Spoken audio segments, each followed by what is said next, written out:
The views and opinions expressed in The Fact Is with Hollis Grant are those of Hollis Grant and do not necessarily reflect the official policy or position of Droids Canada Network. Droids Canada Network does not take responsibility for any content or position produced by Hollis Grant and his show. Listener discretion is advised.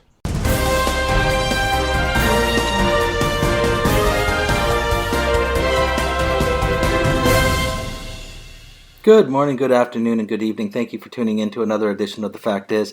I am your host, Hollis Grant, and on today's episode, we're going to be talking handguns, we're going to be talking knife attacks, and we're going to be talking Justin Trudeau. Now, what do all these things have in common? Well, other than the fact that it could have been stopped if there were more citizens that had arms in Canada. However, that's not the world that we live in Canada. Now, there's a few articles that we're going to pull from today, so it might be a little bit of a longer episode, but we'll try and cram it through as quick as possible. Now, I'm going to take this article from the Global News, and this is an article back in 2021, and this is after the Nova Scotia shooting. So it was originally posted on June 16th, 2021, and updated on June 17th. Now, again, it's from Global News. Now, the article is about the timeline of the shooting and what happened. So, an hour and a half after receiving a 911 call reporting that a man was shot, and 45 minutes after initiating a full-scale critical incident response, Nova Scotia RCMP sent out a tweet informing the public that they were, quote, responding to a firearms complaint in the rural community of Portapique. The tweet, sent at 11:32 p.m. on April 18, 2020, made no mention of the fact that the RCMP officers on the scene had discovered the bodies of two shooting victims roughly 30 minutes earlier, nor did it mention that several buildings in the area were on fire or that anyone was shot. The tweet also failed to mention the RCMP had authorized its highest level response to the emerging crisis, and members of its emergency response team were ordered to descend upon the area. At 10:46 p.m. on April 18, 2020, I was contacted by the on-call critical incident commander who provided me with some details pertaining to the incident in Portapique. RCMP Darren Campbell wrote in an affidavit. I approved the full critical incident program to respond. The ERT team was directed to travel directly to Portapique from its base at RCMP headquarters in Halifax. The new details are contained in an affidavit submitted by the RCMP to Nova Scotia Supreme Court as part of the force's defense in a proposed class action lawsuit filed by the victims' families. The affidavit shows it took place roughly 3 hours from the time the first 911 call was received to set up roadblocks around the town, and that the force's critical incident commander wasn't in overall command of the operations until 1:24 a.m. on April 19th. Rural Canada is a challenging place to police in terms of resources, and especially in terms of being able to surge those resources at critical times, said Christian Laporte, a public safety and policing expert at the Royal Military College in Kingston, Ontario.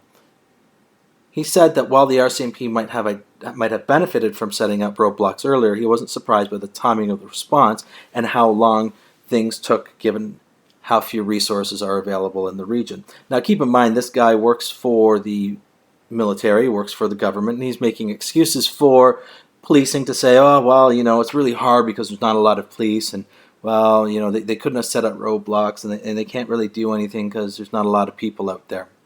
Now, the job of the police, no matter where you are around the world, is to protect its citizens.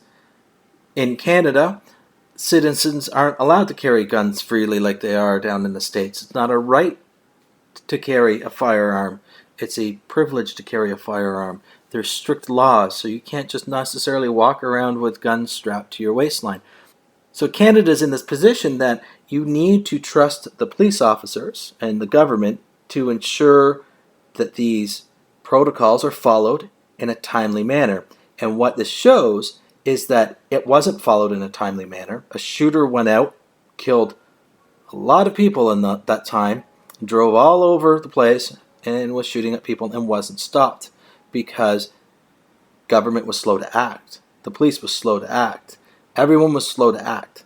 Now, what is interesting in this particular situation, the Justin Trudeau government has been accused of meddling in with the RCMP, covering up information, withholding information, telling them what to do, what they can and cannot do. And that's a separate issue, and it's almost a separate show, because this Trudeau government has a rich history of meddling in with government and telling them and dictating on how things should be done, out of line to how you would expect the police to run, very open and transparent, and to protect the citizens and to care for the unarmed citizens, because after all, we have given up our guns in order to be protected by the police. But as we show here in this particular situation, the police can't protect the community. Now, fast forward 2 years later, and we have the situation that we did in Saskatchewan. But before we get into that, what did Justin Trudeau have to say leading up to after the Nova Scotia ban? Well, taken from an article from CBC. Now, this is April 28th. The article talks about the issues of the shooting.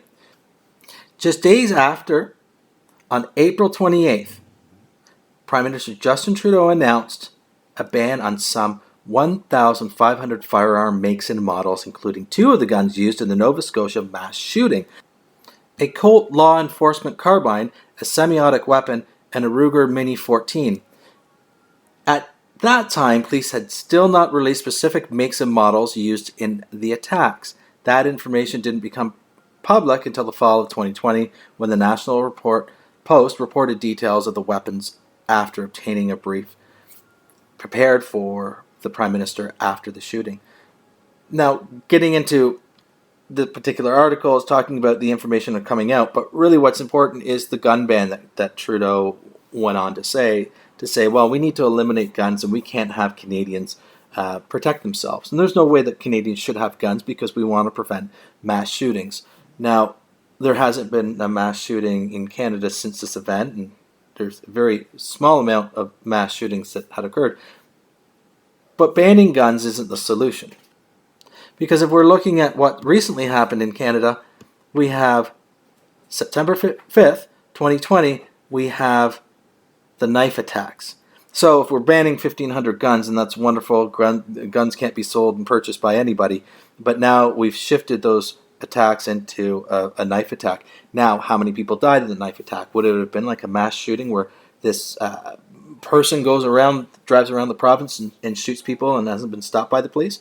Well, we know that the RCMP is failed at its job to protect people, and we would think that they would have learned from that and maybe have some new processes and procedures into place, but we know that that's not true, because here are the details of what happened in that stabbing incident.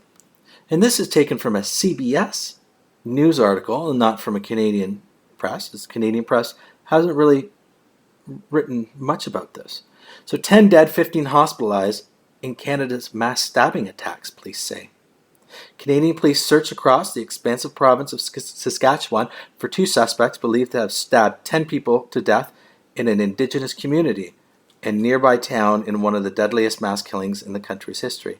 The suspects also injured 15 people in this series of knife attacks that led the James Smith Cree Nation to declare a state of emergency and badly shook residents of the nearby village of Welton.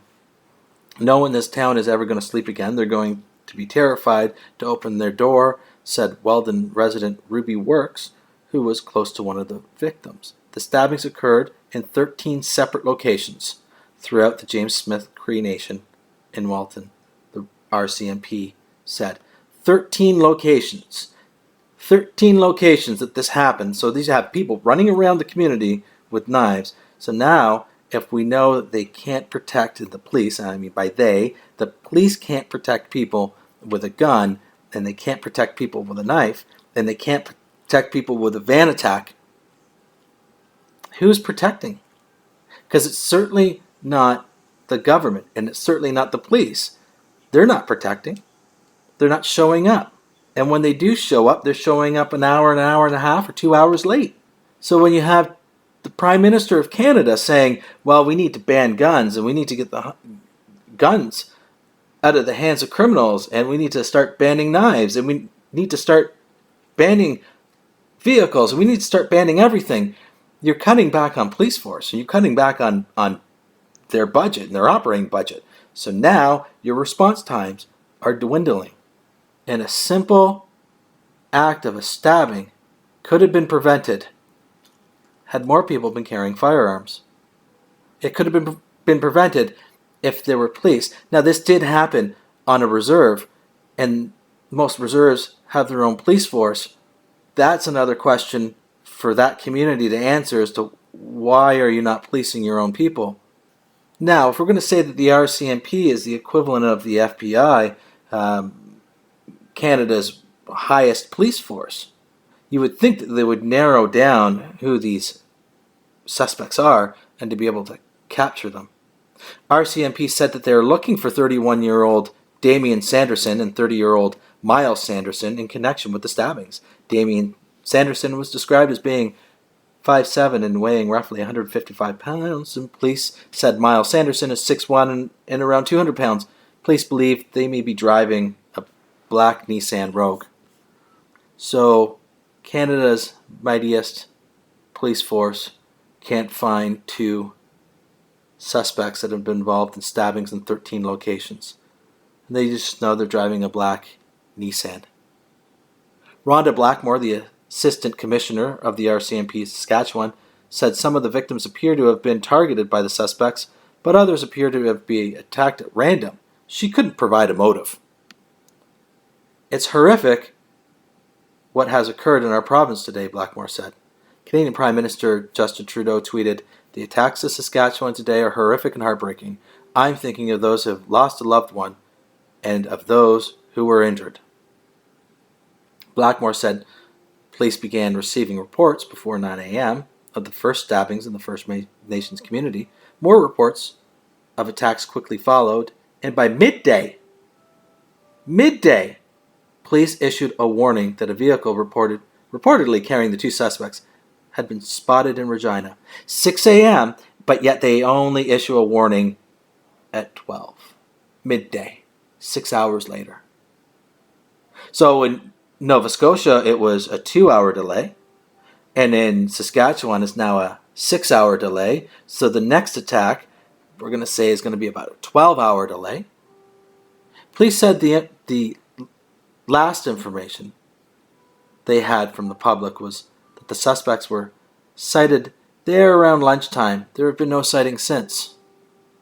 Regina Police Chief Evan Bray said later Sunday night that the suspects were still at large, and the police still believe the suspects are likely in the city of Regina. If in the Regina area, take precautions and consider sheltering in place. Do not leave a secure location. Do not approach suspicious persons. Do not pick up hitchhikers. Report suspicious persons, emergencies, or information to 911. Do not disclose police locations, the RCMP said in a message on Twitter. And that would be in the evening. Weldon resident Diane Shear said she was in her garden Sunday morning when she noticed an emergency cruise a couple of blocks away. Shear said her neighbor, a man who lived with his grandson, was killed. She did not want to identify the victim out of respect for his family. "I am very upset because I lost a good neighbor," she said. The search for the suspects was carried out as fans descended in Regina for a sold-out annual Labor Day game between the Canadian Football League Saskatchewan and Winnipeg. The Regina Police Service said in a news release that with the help of the Mounties, the RCMP, it was working on several fronts to locate and arrest the suspects and had deployed additional resources for public safety throughout the city, including the football game at Mosaic Stadium. The alert, first issued by Melfort, Saskatchewan RCMP about 7 a.m., was extended hours later to cover Manitoba and Alberta as the 2 suspects remained at large. The Saskatchewan Health Authority said multiple patients were being treated at several sites. A call for additional staff was issued To respond to the influx of casualties, authority spokeswoman Anne Lyman said in email. Mark Oden, a spokesman with Stars Air Ambulance, said 2 helicopters were dispatched from Saskatoon, Saskatchewan, and another from Regina. He said 2 carried patients to the Royal University Hospital in Saskatoon, while the 3rd carried a patient to the Royal University Hospital in Melfort, a short distance southeast of Welton. Oden said due to privacy laws he could not disclose information about their ages, genders, or conditions. But there you have it. The FBI of Canada cannot find 2 people from a small community driving a Nissan and yielding knives. They failed to protect the community. They failed to protect the community in Nova Scotia. They failed to protect the community in Saskatchewan. They failed to protect the community in Alberta. They failed to protect the community in British Columbia. The list goes on of government failures from this institution. Yet Canada is forced to subsidize the incompetence of the RCMP and the incompetence of the Trudeau government to ban firearms because they were used in a shooting. What are your opinions? What do you think? Love to hear you. Reach out to us on our Facebook page, on our Twitter page. Until then, thank you very much for tuning in this week. And thank you for listening to The Fact Is. I'm your host, Hollis Grant, and you have yourself a wonderful week. Dun, dun, dun, dun, dun, dun, dun, dun, dun, dun. Salsa shark! We're gonna need a bigger boat! Throughout history, they have been a part of our Canadian life. Men and women who have made their mission to entertain their fellow man. They've worked hard enough. Isn't it time they had their own podcast? Droids Canada. This podcast would be great if it wasn't for the internet trolls. I don't bother them and they don't bother me. I could do without the bad reviews in the iTunes store. You have that podcast with that guy who was at that Comic-Con in the last year? You should hear the barrage of the stupid questions I get on our SoundCloud account. What do you mean there was coughing? How am I going to hear a podcast with coughing? You feel a lot better if you just rip into the occasional guest. You're a host who doesn't get paid. You can't just do anything you want while you're recording. What kind of podcast are you running here anyways? Droids Canada Podcast present. You think anyone can see us down here? Why, you think you want to have sex or something? Can we? Droids Canada Podcast. The only show to rip off a Clerks trailer. You hate people! But I love Comic-Cons. Isn't it ironic?